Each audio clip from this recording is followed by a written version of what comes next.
káyé gbọ́ ní ìròyìn. ìròyìn káyé gbọ́, ìròyìn káyé gbọ́, ìròyìn káyé gbọ́, ìròyìn káyé gbọ́, ẹ jẹ́ a jọ gbọ́. lágbádá lásìkò yìí ní gbogbo ibi tí ẹ ti ń gbọ́ mi ìròyìn káyé gbọ́ ni mo mọ́ sétí gbọ́yìn láti kàn ní Jígí Alára. Orúkọ mi ni Olúwafúnmiláyọ̀ Adéṣẹwọ́. Ṣáájú ẹgbẹ́ kókó tó wà nínú ìròyìn yìí. Iná jó ilé epo kan ní ìlú Àbújá. Àwọn ẹlẹ́gbẹ́ òkùnkùn gbẹ̀mí fìjìláńtè kan ní ìpínlẹ̀ Rivers.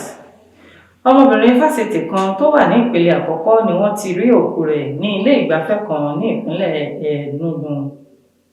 Àwọn ọlọ́pàá ti mú tọkọtaya kan tí wọ́n gbìyànjú láti ta ọmọ wọn ọmọ ọdún méjì láti sanwó ìrìn àjò wọn lọ sí ilẹ̀ Canada.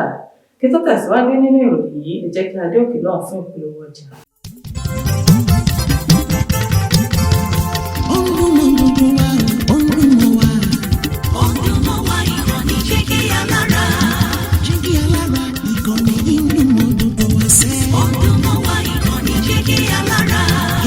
Ètò tó wà ní lọ́yẹ̀ wà ń bẹ̀. Ọdún mọ́ wá ìkànnì Jígí Alára. Ìròyìn lóríṣiríṣi tàbí mọ́ bó ṣe ń lọ láwùjọ. Ọdún mọ́ wá ìkànnì Jígí Alára. Ìkànnì Jígí, Jígí, Jígí Alára. Jígí, Jígí, Jígí Alára. Jígí, Jígí, Jígí Alára. Jígí, Jígí, Jígí Alára. Ìkànnì Jígí Alára kẹrìnlélógún bàbá gbogbo. Ẹ káàbọ̀ padà láti òkè lọ́hùn-ún. Ìròyìn ọ̀hún rèé lẹ́kùnrẹ́rẹ́. Iná jó ilé epo kan ní ìlú Àbújá. Ilé epo kan tó wà ní òpópónà Kuswa lẹ́gbẹ̀ẹ́ Public Service Institute of Nigeria ni ó ti gbaná.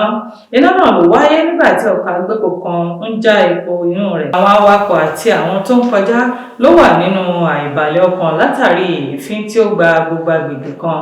Àwọn àjọ tó ń rí sí ìṣẹ̀lẹ̀ pàjáwìrì àti àjọ panápaná ló wà níbẹ̀ láti lè pa iná náà, nígbà tí àwọn òṣìṣẹ́ aláàbò náà wà ní sẹpẹ́ láti dáàbò bo àwọn ènìyàn. Kò sí ẹni tí ó bá ìṣẹ̀lẹ̀ náà lọ.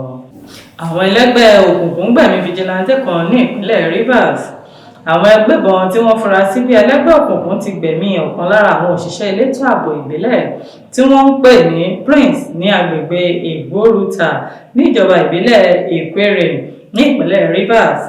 Ìròyìn tó jáde ní àwọn ikọ̀ fìjìláńtè Onega Security Planning Advisory Committee OSPAC ni wọ́n gba ìpè pé wọ́n jí ẹnìkan gbé ní agbègbè náà tí wọ́n sì lọ láti dóòlà ẹni náà, ṣùgbọ́n àwọn agbébọn ọ̀hún ló ti farasin kó dè wọ́n tí wọ́n sì ṣínà ìbọn bolẹ̀ fún wọn, níbi tí ìbọn ti ba ọ̀kan lára wọn tí ó sì pàdánù ẹ̀mí rẹ̀, tí wọ́n sì ti gbé òkú rẹ̀ lọ sí ilé ìgbókùsí.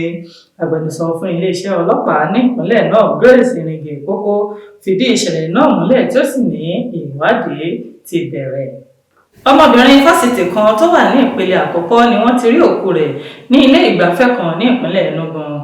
Ọ̀dọ́bìnrin kan tí wọ́n fura sí pé ó jẹ́ akẹ́kọ̀ọ́ fásitì ilé wa University of Nigeria Nsukka ní ìpínlẹ̀ Enugu ni wọ́n ní ó ti pàdánù ẹ̀mí rẹ̀ lẹ́yìn tí ẹnìkan tí wọn kò tí mọ̀ tì í lulẹ̀ ní ilé ìgbafẹ́ kan láàrin ìgboro Enugu. Ààrẹ fún ẹgbẹ́ àwọn akẹ́kọ̀ọ́ ní fásitì náà Enoch Utazi fìdí ìṣẹ̀lẹ̀ náà múlẹ̀ fún àwọn akọ̀ròyìn tí ó sì ní ìwádìí ti ń lọ lórí ìṣẹ̀lẹ̀ ọ̀hún. Àwọn ọlọ́pàá ti mú tọkọtaya kan tí wọ́n gbìyànjú láti ta ọmọ wọn ọmọ ọdún méjì láti sanwó ìrìn àjò wọn lọ sí ilẹ̀ Canada. Ikọ̀ ọlọ́pàá kan lára iléeṣẹ́ ọlọ́pàá ní ìpínlẹ̀ Èkó ti mú tọkọtaya kan tí wọ́n gbìyànjú láti ta ọmọ wọn ọmọ ọdún méjì láti lè rin ìrìn àjò lọ sí ilẹ̀ Canada. Agbẹnusọ fún iléeṣẹ́ ọlọ́pàá SP Benjamin Hundeyi fìdí ìṣẹ̀lẹ̀ náà múlẹ̀. Hundeyi ní àwọn tọkọtaya náà ni wọ́n jẹ́ ẹni ọdún méjìdínlọ́gbọ̀n àti méjìlélógún ni wọ́n mú níbi tí wọ́n ti ń gbìyànjú láti ta ọmọ wọn tí ó sì ní iṣẹ́ ìwádìí ti ń lọ lọ́wọ́. Oníjọba ìlọ lórí ìròyìn káyé gbọ́ fún tètò ní. Orúkọ mi lẹ́ẹ̀kan sí òun ni Olúwafúnmiláyọ̀ Adéṣẹwọ́ láti ìkànnì Jígí Alára. Káfíńrẹ́ pàdé o.